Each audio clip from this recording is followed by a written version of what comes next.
This episode is brought to you by Denver Film. Hey movie lovers, the Denver Film Festival is happening November 1st to the 10th, and this is your chance to see major films before anyone else. From red carpet premieres to must-see movies, this festival has it all. But it's not just about the big titles. You'll also discover hidden gems and indie films you won't find anywhere else. So don't wait. Head to denverfilm.org to get your tickets and experience 10 days of incredible cinema.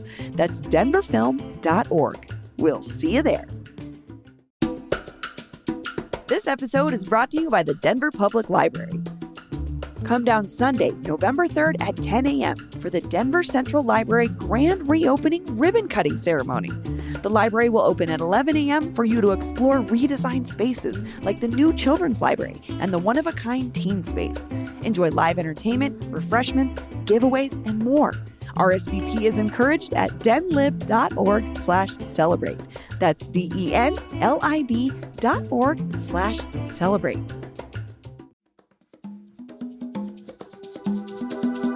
Today on CityCast Denver. Election Day is exactly 1 week from today, and some ballot issues are finally heating up. Will Senator Michael Bennet turn the tide on ranked choice voting? Will Denverites sign off on another tax? Did Mayor Johnston lie to us? And maybe, most important, will you stop procrastinating and fill out your ballot already? Producer Paul Caroli and I are here to help. And want to know more about all of the mile-high connections at this year's Denver Film Festival? Be sure to stick around until the end of this episode for an interview presented by our sponsor, Denver Film. Today is Tuesday, October 29th. I'm Bree Davies, and here's what Denver's talking about.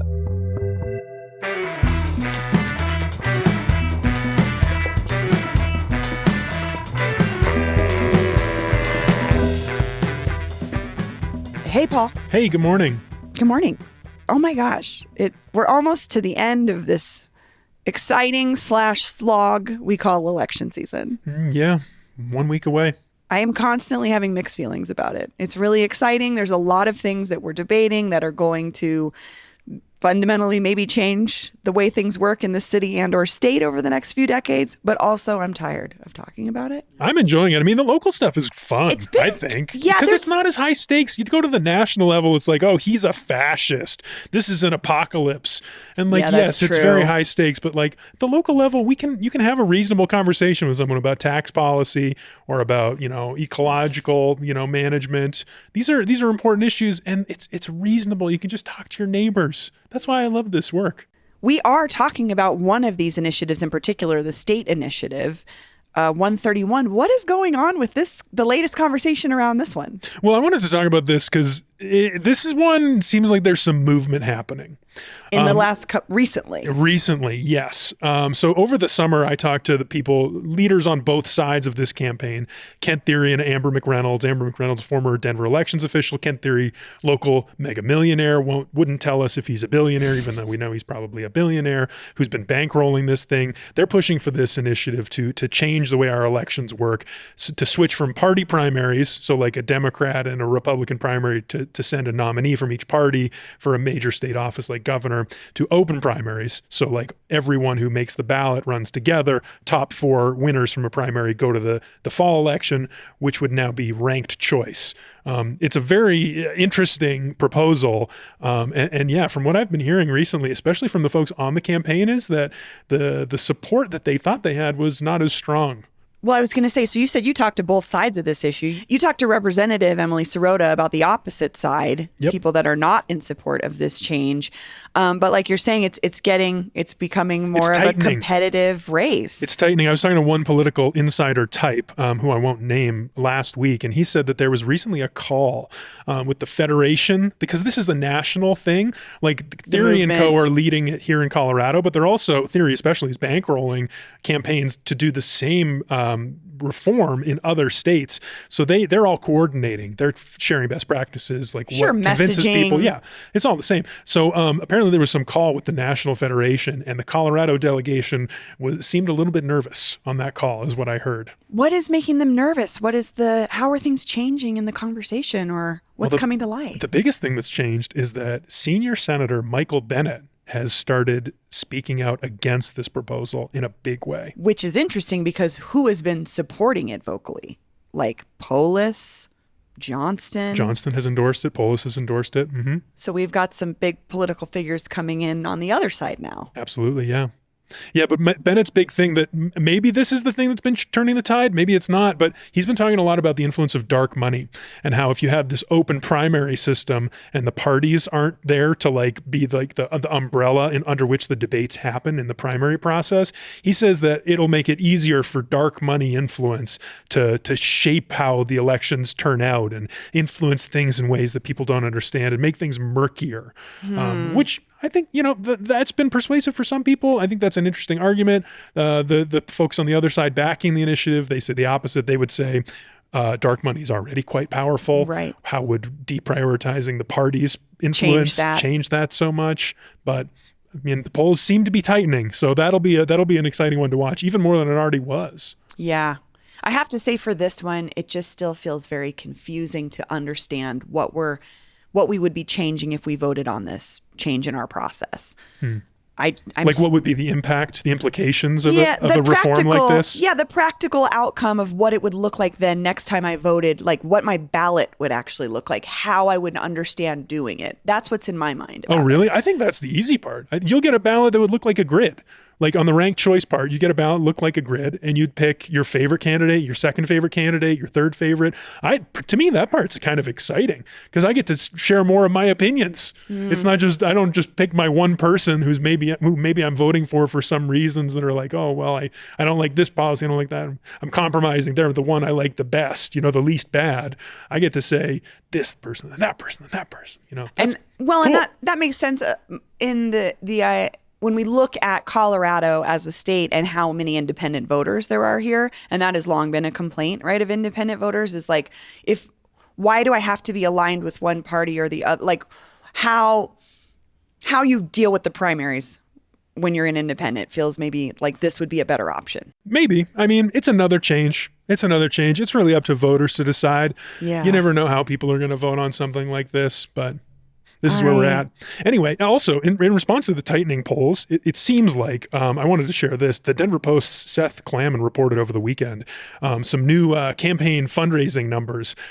Chevron has donated $500,000 to support the reform, Proposition 131, and Kent Thiry has donated another $1 million.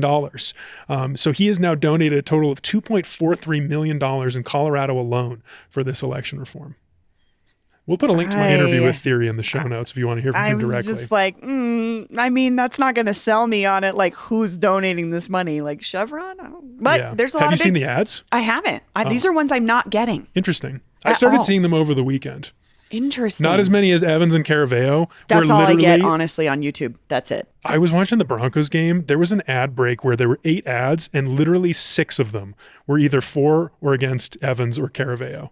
6 out of 8 in the ad. It was like, oh my God. Well, that's a race we're definitely watching too, but so wild. Yeah, that's District 8 up north.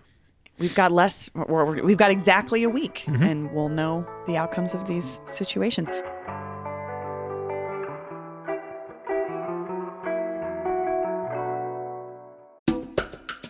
This episode is brought to you by New Era Colorado. Young people are 1/3 of the electorate.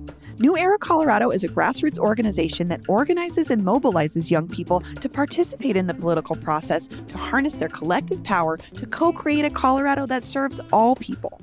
Growing up, my parents sat me down with their ballots and went through it with me even before I was old enough to vote. So then when it was time to vote, I used to have parties and invite people to my house to fill out our ballots together. It's a big election year in Colorado and nationwide, so be sure to vote by November 5th at 7 p.m. And remember, in Colorado, it's never too late to register to vote. You can register to vote or update your registration at a voter service center in your county. Just be in line by 7 p.m. on Election Day, November 5th. With a ballot in hand, you have the power. New Era Colorado is here to help be your guide. Just visit neweracolorado.org for more information. That's neweracolorado.org. This episode is brought to you by Denver Health. October is Breast Cancer Awareness Month, and we're talking about something incredibly important: life-saving mammograms. Breast cancer can affect anyone, but the good news is that with early detection, it can be caught and removed early. That's why getting regular mammograms is so crucial. The breast care team at Denver Health is committed to helping catch breast cancer early when treatment is most effective.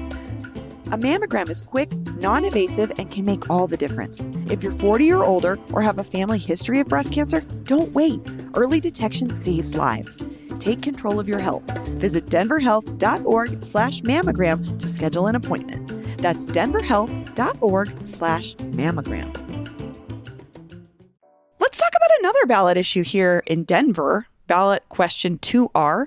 We had Mayor Mike Johnston on the show last week. Mm-hmm. He's the big voice here behind this initiative. I mean, it's his idea. It's his idea to fund an affordable housing plan he has with this sales tax. And you asked him, why a sales tax and not a property tax? The sales tax is regressive. It feels like the burden can often lie on folks who are lower income because everybody's, quote, getting the same versus like, I guess the argument everyone for property, pays the same rate. Yeah, property taxes, like the assumption is like wealthier folks own property. The property tax would be more on them. Yeah, you own more property, you pay more tax. What did he tell you in that conversation? Well, this was an interesting issue last week. It was. I mean, we knew this was a hot button topic. We know that people are undecided on this one. I mean, who wants to pay higher taxes? Yeah. Now. Well, and I'm thinking about my very, quote, liberal friends who are questioning it because they're concerned about, is this the right way to go? Yeah. So people really want to know. You hear directly from him. We asked him last week. Y'all, maybe you heard the interview, maybe you didn't. But what he said to this exact question of why a sales tax, not a property tax, was, quote, first of all, under Tabor and for other reasons, a property tax in Denver, 2/3 of the property tax goes to the Denver Public Schools. That is how our property taxes are allocated. If we put a $50 million property tax on, then we would get $17 million of that, and Denver Public Schools would get $34 million. Which was very interesting. I had not heard that before. This whole thought about like, if you add a new property tax, then a big chunk of that would go to the schools. And it turns out my friend Andy Kenny, who's now the editor of Denverite. Congratulations, Andy.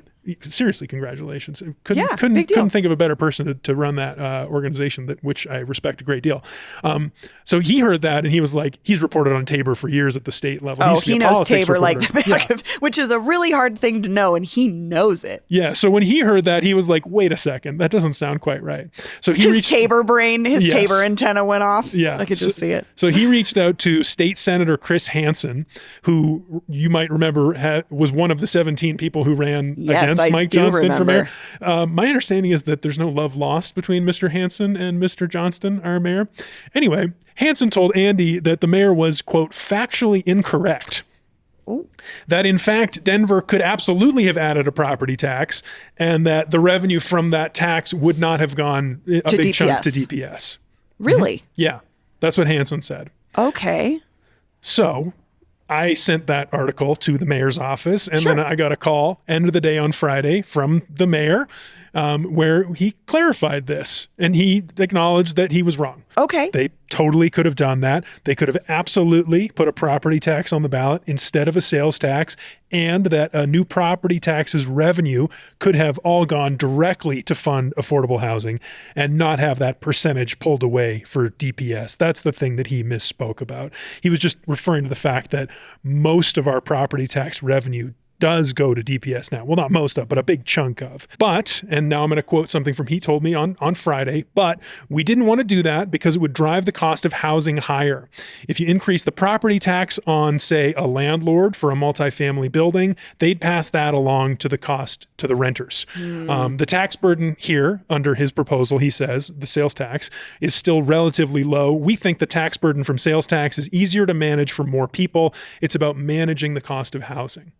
So I think that's really his actual more nuanced answer here, is that he thought that a sales tax would be a lighter burden for more people than a property tax. And I've seen the argument that like people from out of town pay this tax, tourists pay this tax, folks coming in from the suburbs that work here and buy, lunch here or go out to dinner, whatever here, will also be paying that tax. It's not just Denver, right? So we'll be paying that tax.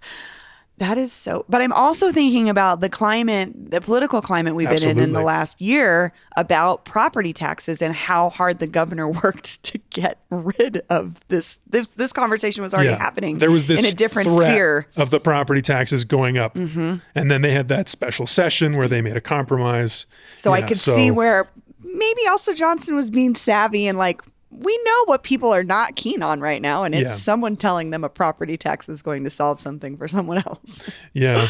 The other thing I thought was interesting was something that I happened to be talking to Scott Wasserman, who's this like, he's one of these people like Hansen, who's like a liberal who's kind of made a career out of understanding Tabor. Like there's kind Honestly, of a cottage industry. Mm-hmm, Seriously. for sure. So Wasserman, he was the former deputy chief of staff to John Hickenlooper when he was governor, also a former president of Bell Policy Center, knows Tabor really well. He said, everyone's a little bit right, a little bit wrong. He basically backed up Johnston, but recognized that Hansen was right, that Johnston, what he initially said was wrong. But he said that, I think there's a meta story here that Tabor plays this huge distortive role in how we tax things. It makes things super confusing and ties communities' hands. Yeah. For example, many communities use real estate transfer tax to fund affordable housing. Which is like when someone passes away and their when you sell land, a house. Oh, when you sell a house. Okay. When you sell a house, there'd be a tax on that. Sure. And then that's the kind of money that would go to affordable housing in other places. And we can't do that because of Tabor. Oh, really? According to Wasserman, yeah. Tabor strikes again. Isn't that interesting though? Like it's just like it has these little like implications, little tiny ways that it reaches in, screws things up in a million ways. It's it is a really interesting conundrum that we're constantly in with the Tabor conversation, especially with housing, which is the other thing Wasserman flagged was like Doug Bruce, the mastermind who made Tabor happen. He was a landlord. He was a landlord. He knew these laws. He knew how to like advantage himself a little bit with this big complicated policy. Yeah, and then I just think about our relationship with Tabor as taxpayers. It's like it's different for everyone, but like when you do get a Tabor refund check, it's kind of awesome. It feels awesome, yeah. Because like maybe you can, fix your transmission or get that part of that water heater paid for, that, those big things. So but I also see the point where like, but those taxes could cumulatively instead be going to something for the greater good. I see it's your how money. Complicated it is. It was already your money. Right. It was already your money. You gave it to the government for 6 months and then allowed them to give some of it back to you. Hey, you know what? For some of us that are not very good with money, that's a good thing. No, I'm not saying it's a good thing. I'm just saying I see why Maybe Tabor. It is. I don't know. Well, I see why Tabor is so complicated. Yeah. It's just and it, like you said, it has its like fingers in so many different things. So I'm glad there was clarification around this, though. Me too. Because it was a fun week. People are already struggling with how to vote on this thing that like we need affordable housing. That is no secret. How we get there. Constantly a question. Yeah. Constantly a question. Speaking of how confused and how many questions people we heard have, from some listeners about this. This might be fun. I'm so talk excited about some to of hear these. what our listener said.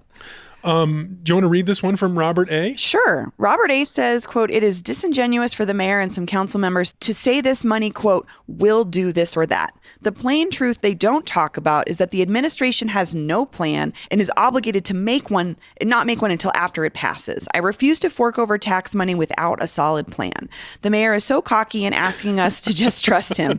I'm not giving any politician that kind of license to spend without an actual plan." Mm-hmm. I feel like this is something that former Councilwoman Robin Kinich talked about when we had her on the show to talk about concerns about this tax. Mm-hmm. We'll put a link to that in our show notes as well. It was very clarifying for me to hear from her, like, because when she was in council, and we talk about this a little bit, housing was her jam. Like, she was deep in the housing conversation when it comes to funding, building, how it happens. And so that is definitely something to consider. Does it feel like there's enough of a plan being presented to taxpayers that this tax will definitely do this outcome? Yeah.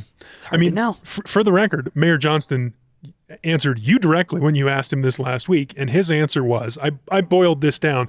That's right. He broke down. I remember this. He broke down how the tax would be used. Yeah. Which did Four things. Left me more confused, honestly. But really? Let's share.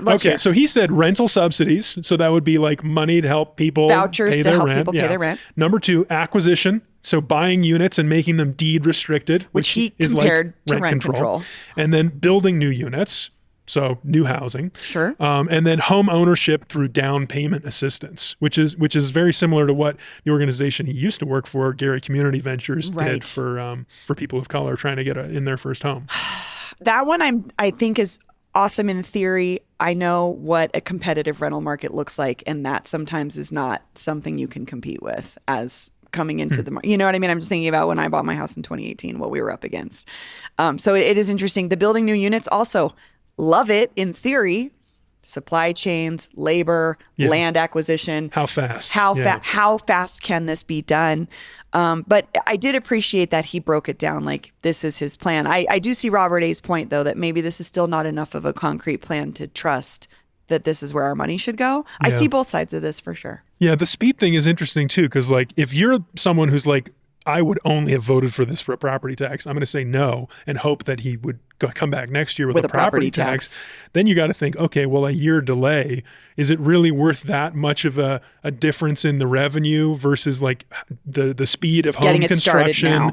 Is the market going to be better or worse now? Like, we don't know. I don't know if a lot of voters are going to think of that level of detail, but you can if you want to. Yeah, I mean, I think you're just going to look at your own life and your own expenses and your own, what you're paying for. I mean, I just went to, everybody knows you go to the grocery store and you're just like, well, here's half my paycheck. Yeah. So I wonder how people are going to think. But also on the other side of it, I see, okay, but it's still unaffordable to live here and I want to stay here. Is this the solution? Yeah. Can I read one more? Yes. You're reminding me of this other comment we got from Kristen L., who I loved this.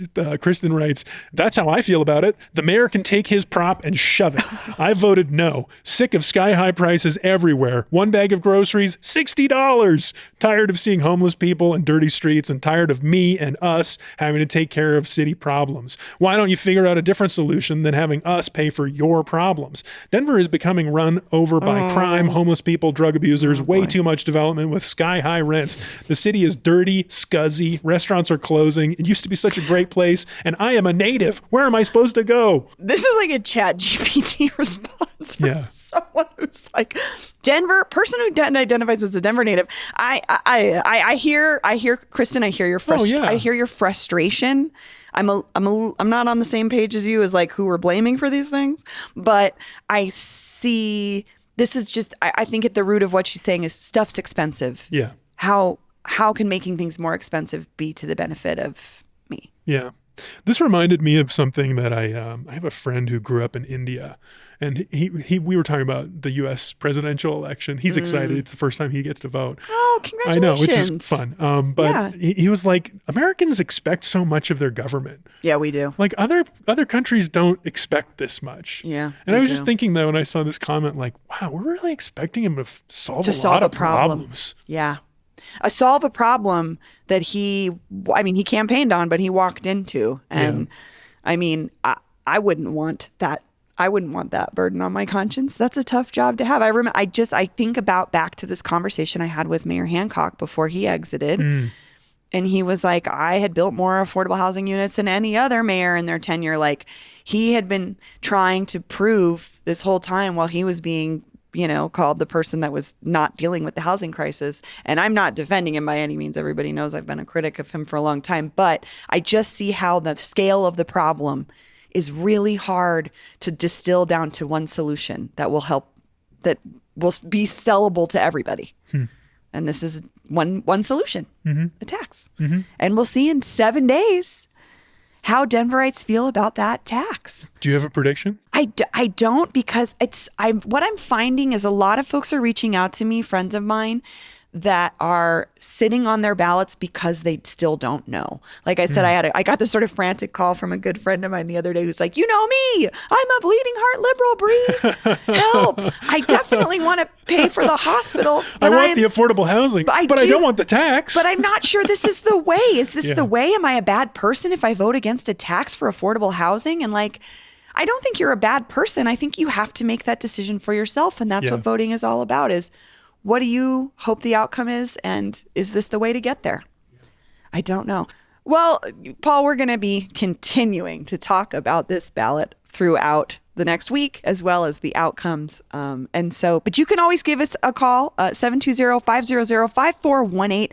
Give us a call, shoot us a text. What are you thinking coming into this election? What are you thinking about? What are you concerned about? What are the things you're still not decided about? Because I think there's a lot of folks out there that have not turned in their ballots, myself included. And we'd love to hear from you. Again, that number is 720-500-5418. The WTF do I do with this ballot hotline is open. Thanks, Paul. See you next time, Bree. Hey, this is Tyler Moore. I live in the Wash Park neighborhood. One thing that I don't see being discussed with the sales tax propositions is that, with inflation as it is currently, with the price of goods, increasing 10% over this time 2 years ago, tax revenues are already increasing. So we're voting on increasing a portion of something that is already increasing. And I just feel like we haven't discussed that very much. Thanks a lot. Love the show. Bye.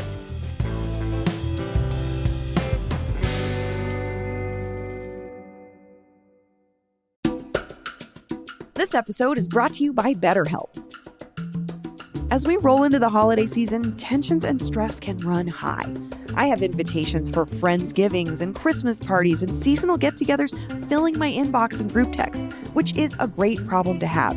But it can also feel stressful because spending time with friends and family is great, but it can come with this added pressure to be our best selves when maybe we just aren't feeling it.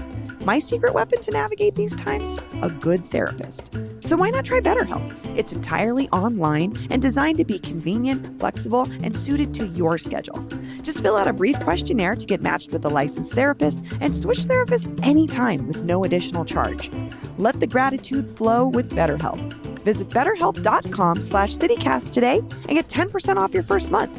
That's betterhelp.com/citycast. This episode is brought to you by Pine Melon. As the weather cools down, Pine Melon has everything you need to embrace fall. From peak season produce like apples, squash, and pears to seasonal decor like gourds and pumpkins, they've got you covered year-round. Pine Melon proudly partners with over 200 local farmers, ranchers, and producers across Colorado, delivering fresh, high-quality meats, baked goods, pantry staples, and more right to your door. No subscription needed. And that means you have access to same-day delivery in Denver and Boulder within a 2-hour window. Go to pinemelon.com to order locally sourced food today. Customers can use the code CityCastDenver at checkout for $35 off your first order of $75 or more. Join the movement today and support local makers and farmers at pinemelon.com. That's pinemelon.com. And now, a sponsored segment from our friends at Denver Film. Paul is speaking with the person who curates all the movies at the Denver Film Festival, artistic director Matthew Campbell. Matthew Campbell, welcome to CityCast Denver. Thank you for having me. So Matthew, we're here a few weeks out from Denver Film Fest, the 47th year. This is a big deal. Yeah, we're super stoked. It's going to be a fantastic year. What's new this year? Whole bunch. We've got some new venues. We're going to be operating up in the Highlands at the MCA Theater at the Holiday. Oh, the Holiday. That's great. We're going to have our opening and closing night there this year. Very excited about that. I love that. Yeah, really cool. They've been renovating it. It's a beautiful space, so we're super jazzed about that. A lot of exciting guests coming in this year. So celebs. Some big honorees. We have Patricia Clarkson receiving our John Cassavetes Award. Can you introduce me? Yeah, her film will be at the Holiday on Saturday the 2nd. It's Lily. Okay. And this film is a biopic about Lily Ledbetter, who basically the Fair Pay Act that was signed into law was named after her. The Ledbetter Act. Exactly. Of course. Yep. So I was talking to a friend of the show, Keith Garcia, who I know is your colleague here at Denver Film. Absolutely. And he was telling me, he gave me a little inside info on you as the artistic director, the curator of this festival. He said your tastes skew a little bit darker, a little bit weirder. What's the Matthew Campbell pick this year? I would say over the years, my edge has softened, especially becoming the artistic director, because now you do have to program for a wider swath of our audience and not just my own weird taste. That's nice of you. But if I were to say one that would have that nice, bizarre, weird edge to it, it would definitely be Dragon Dilation. Yeah. Dragon Dilation. It is a split screen film. Split screen. French. It's a part of this kind of loose trilogy by this filmmaker. We've had all of his films in the festival in the past, but very bizarre stuff. Is it black and white? No, it's all in color, but part of it's a little bit more in like a weird sort of sepia tone, and then most of it's shot on film, but it's all over the map. Yeah, it's crazy stuff. Hell yeah. Yeah, it's I great. love this time of year. Yeah, it's fun. These good movies start coming out. Good movies coming out, absolutely. It's exciting. And here we are in the theater, at the C, in Theater 1. We are sitting in House 1 of the C Film Center. Tell me about the local interest movies, because that's always a big part of the Denver Film Fest. You all do a really good job of featuring and putting the spotlight on local filmmakers and also movies with local ties. Absolutely. We always love to have our Colorado spotlight to show, the homegrown talent and really highlight the local stories, as you say. So a lot of great ones. Obviously, we do have 2 shorts programs, one for narrative shorts and one for documentary shorts. Mm-hmm. We have a documentary about Rocky Flats called Half-Life Memory. We need to talk about that one. Yeah. I did a big project on Rocky Flats, and I happened to know the filmmaker. Oh, we ran into each other several times while I was making a documentary podcast series like 6 years ago. Okay. So when I saw that the Half-Life of Memory was showing at the Film Fest, I was like, that's one I need to see. Yeah, we'll definitely go. So the first screening on Saturday the 2nd, we'll have an extended conversation afterwards. With Jeff? With Jeff and some of the other, participants in the film and stakeholders and whatnot. So that will have a little bit of it'll be like sort of almost like a mini panel. The other one with a local tie that I knew I wanted to talk about was The Order. Oh, absolutely. Yeah. So not necessarily a locally produced film, but very much strong local ties to it. So this film is based on a book co-written by Denver City Councilman Kevin Flynn. He represents the southeast part of the city. He was a Rocky Mountain news reporter. Exactly. Who and the story itself is sensational. So very much so. So this story, it takes place in the 80s, and it is about a white supremacist group that within the Western United States started terrorizing communities by robbing banks and holding up armored vehicles, bring down the government and have nefarious plans, basically. Bad guys. They're the bad guys. But the order of death. The order of death. But another local tie into it is Allenberg, who used to be a radio DJ for KOA, is featured in the film. He's portrayed by Mark Maron. Perfect casting. Yeah, absolutely. So his family is going to be there. So it's going to be really emotional. The mayor will be there. Kevin Flynn will be there for a conversation after the film. Really looking forward to it. And that's going to be a big presentation at the Ellie Calkins Opera House on Friday, November 8th. It's such a Denver story, too. Yeah, absolutely. So we were talking earlier off mic that you got your start in this business bumming around to different film fests all over the world. You've talked about Cannes. We were talking about TIFF earlier in Toronto, Telluride obviously down the other side of the state. What is it about Denver Film Fest that's different and special that Denverites might not understand? So the Denver Film Festival is really geared towards the community. So the nice thing and the unique thing about the Denver Film Festival is that we sit basically at the end of the calendar of the festival season. We're in early November, things are kind of wrapping up, and the award season is really kicking into full gear. So we're able to really cherry pick the best films that have premiered throughout the year at these other festivals, starting with Sundance and then Berlin and Cannes and Tribeca and South by Southwest, etc., and really curate from all these top festivals the best of the best and present that to our audience. And that's what we tried to do, and make it accessible so people can go see these films. Of course, things sell out, and we always encourage people to buy tickets early and to become a member of Denver Film so you can buy them before the general public. But by and large, if you want to come to the film festival, there's going to be a film that you can come see and just walk up to the box office and grab a ticket. Tell me about the process. Where should I go to find the show times? How much do tickets cost? Give me the details that I need to know. So everything can be found on denverfilm.org. The full program, the schedule, all the information about the films can be found on there. Tickets do vary on versus, general admission versus member ticket pricing. Special presentations are a little bit more expensive. But yeah, we try to keep it as low of cost as possible for everyone. Matthew Campbell, thanks for joining me. Thanks for having me. Really appreciate it. And again, you can go to denverfilm.org right now to get your tickets for Denver Film Fest 47. The dates of the festival are November 1st through the 10th. Through the 10th. That's all for today here on CityCast Denver. If you enjoyed this show, why not take a minute to tell your friend that works on that weird dark money campaign about us? Rate the show wherever you get your podcasts and subscribe to our morning newsletter and learn more about us at denver.citycast.fm. We'll be back tomorrow morning with more news from around the city. See ya.